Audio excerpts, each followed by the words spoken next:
नमस्कार. शिवहम चॅनलमध्ये आपले सर्वांचे स्वागत आहे. श्री दुर्गा सप्तशती तत्वरहस्य. लेखक श्री अनिल गोविंद बोकील. श्री गणेशाय नमः. श्री कुलदेवताय नमः. श्री गुरुभ्यो नमः. श्री दुर्गा सप्तशती तत्वरहस्य भाग पहिला. सत्व, रज, तम या 3 भावांद्वारे ब्रह्म ओळखले जाते. ज्याप्रमाणे कारण ब्रह्माचे 3 भाव असतात, तसेच कार्य ब्रह्म पण त्रिभवात्मक आहे. म्हणून तर वेद आणि वेदमान्य शास्त्रांची परिभाषा पण त्रिभावात्मकच दिसून येते. याच परंपरेनुसार देव असुर संग्रामाची पण 3 रूपे आहेत आणि ही रूपे दुर्गा सप्तशतीच्या 3 चरित्रांमध्ये वर्णन केली गेली आहेत. देवलोकात हीच 3 रूपे क्रमशः प्रकट झालेली आहेत. पहिलं रूप मधुकैटभ वधाच्या वेळी, दुसरे महिषासुर वधाच्या वेळी आणि तिसरे शुंभ निशुंभ वधाच्या वेळी. वाचा, मन, बुद्धी याद्वारा 3 निर्गुण निराकार सर्वव्यापक ब्रह्मशक्ती भक्तांच्या कल्याणासाठी अलौकिक अशा दिव्य रूपांत प्रकट होत असते. ब्रह्मामध्ये ब्राह्मी शक्ती, विष्णूमध्ये वैष्णवी शक्ती आणि शिवामध्ये शैवी शक्ती अशा प्रकारे प्रकट होत असते. आणि विशेष म्हणजे त्या एकाच महाशक्तीचे हे 3 आविष्कार असतात किंवा एकच शक्ती 3 रूपात प्रकट होत असते असे म्हणता येईल. या त्रिगुणात्मक शक्तींची 3 वैशिष्ट्ये म्हणजे सत्व, रज, तम ही किंवा गुणधर्म आपापल्या कार्याच्या वेळी पूर्णतः शक्तिमय असतात. आता आध्यात्मिकदृष्ट्या बघितलं तर प्रत्येक पिंडात म्हणजे आपल्यापैकी प्रत्येकात दैवी आणि असुरी वृत्तीचे संघर्ष, अधिदैविक स्वरूपात देव आणि दानव युद्ध आणि अधिभौतिक रूपात अर्थात या मृत्यूलोकात निरनिराळे सामाजिक आणि राजकीय संघर्ष, युद्ध हे सगळं आपल्यासमोरच घडत असतं. श्री भगवद्गीतेत तर अशा सर्व प्रश्नांचा उहापोह दिसून येतो. आणि सध्याच्या या कलियुगात मानवी देहामध्ये सदैव सुरू असलेले हे संघर्ष आहेत. त्यावर सतचा विजय व्हावा म्हणून सप्तशतीमधील मंत्र अत्यंत प्रभावी ठरत आले आहेत. श्री दुर्गा सप्तशती मध्ये हा कर्मकांडात्मक भाग मार्कंडेय पुराणातून घेतला गेला आहे. त्यामध्ये 8वा मनू म्हणजे सूर्यपुत्र सावर्णीच्या उत्पत्तीचे वर्णन आहे. अर्थातच अशा कथा म्हणजे लौकिक किंवा भौतिक जगताला इतिहास नसतो, तर रूपकात्मक भाग असतो की ज्यातून तत्व समजण्यास सहाय्य व्हावे. पौराणिक कथा बघितल्या तर त्यामध्ये 3 प्रकारच्या परिभाषा म्हणजे शैली दिसतात. एक प्रकार म्हणजे त्यात असे विषय असतात की जे योगाद्वारे जाणले जाऊ शकतात, जसे आत्मा, जीव, प्रकृती इत्यादी. यांस समाधी अवस्था म्हटल्या. दुसऱ्या प्रकारची भाषा म्हणजे यास तात्विक परिभाषेस म्हणजे तत्वांना अर्थात या अधिदैविक रहस्यांना लौकिक भाषेत अलंकारिक स्वरूपात पेश केले जाते, ती भाषा होय. अशी भाषाशैली मध्यम प्रकारच्या व्यक्तींसाठी म्हणजे मध्यम अधिकारी लोकांसाठी असते.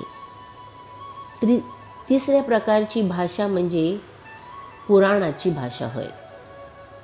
त्यात अद्भुतता असते ती कथांच्या रूपामध्ये. दुर्गा सप्तशतीमध्ये अशा या तिन्ही भाषाशैली दिसून येतात. बघा कसे ते.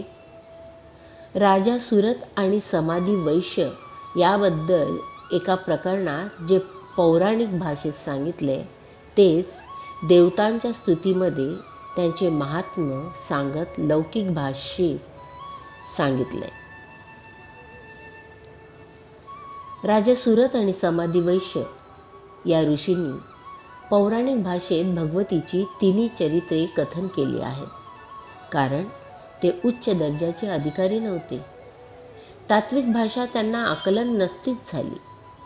त्यानंतर लौकिक भाषेमध्ये त्यांचे अधिदैविक रूप कथन केले. त्यावेळी मोक्षमार्ग उत्कृष्ट रीतीने सांगितला आहे.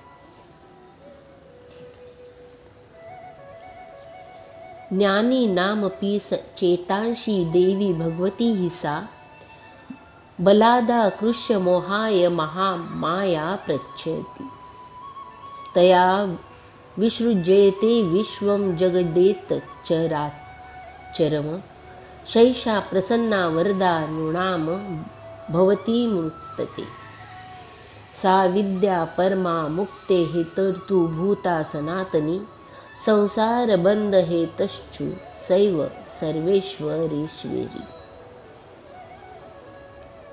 प्रथम चरित्रात वर्णन आहे की योग निद्रेतून जागृत होऊन भगवान विष्णू मधुकैटभ दैत्याचा वध करतात. भगवान विष्णूंची ही अनंत शय्या म्हणजे महाकाशाचे प्रतीक आहे. या चरित्रात ब्रह्माच्या तामसी शक्तीबद्दल पण वर्णन आहे. याचा अर्थ असा की यातील तमोगुणी शक्तीमुळे सत्वगुणी विष्णू देखील युद्धाला प्रवृत्त झाले आणि त्यांनी युद्ध केले. आता नीट लक्षपूर्वक ऐका.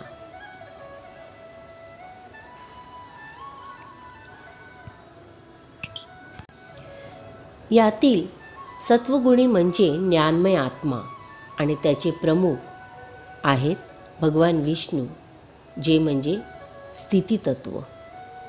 आता ब्रह्माच्या म्हणजे उत्पत्ती तत्वाच्या या सृष्टीत प्राबल्य असते ते रजोगुणांचे, म्हणजे निर्मिती रजोगुणांमुळेच होते ना.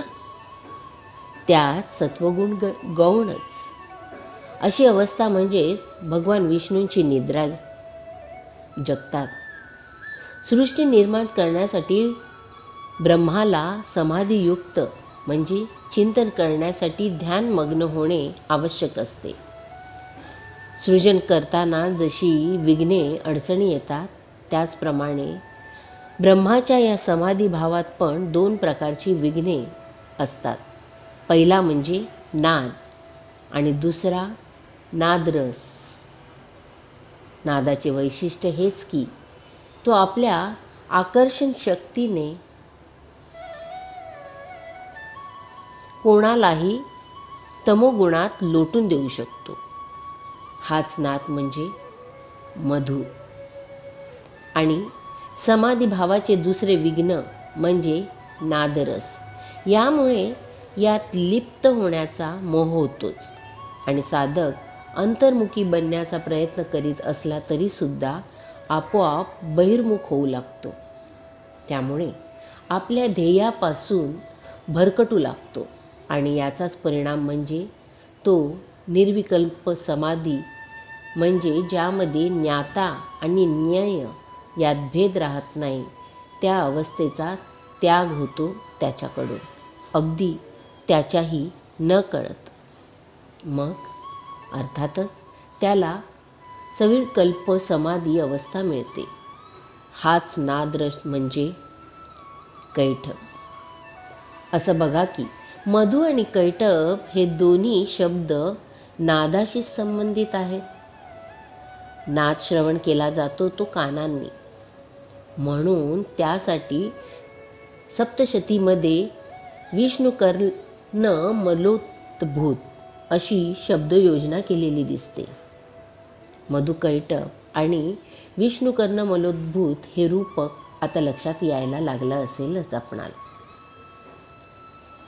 या मधुकैटभ वधासाठी उपयोगात आणल्या गेलेल्या नव आयुधांचे वर्णन शक्तीच्या परिपूर्णतेचे द्योतक आहे.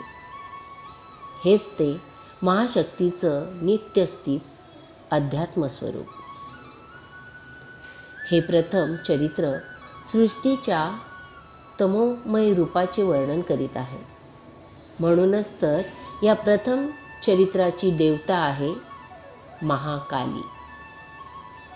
कारण तमामध्ये क्रिया होत नाही, म्हणून मधुकैटभ वधाचे कर्म भगवान विष्णूद्वारा पूर्ण केले गेले. कारण निद्रा म्हणजे तामसी महाशक्तीची विभूती असते आणि त्याद्वारा समस्त स्थावर जंगमादी सृष्टीपासून ते अगदी ब्रह्मादी त्रिमूर्तीपर्यंत ती सर्वांना स्वतःच्या मोहात पाडते, वश करते सर्वांनाच. प्रथम चरित्रातील रूपक त्याचा सूक्ष्मार्थ आता लक्षात आला असेलच सर्वांच्याच. हे सगळं आपल्यातच असतं. आपण नाद आणि नादरसात लिप्त झालो की मधुकैटभ येणारच. त्यांच्यावर विजय आपणच मिळवायचा असतो. हे या सर्वांचं सार. धन्यवाद. आई भवानी मातेचा उदो उदो.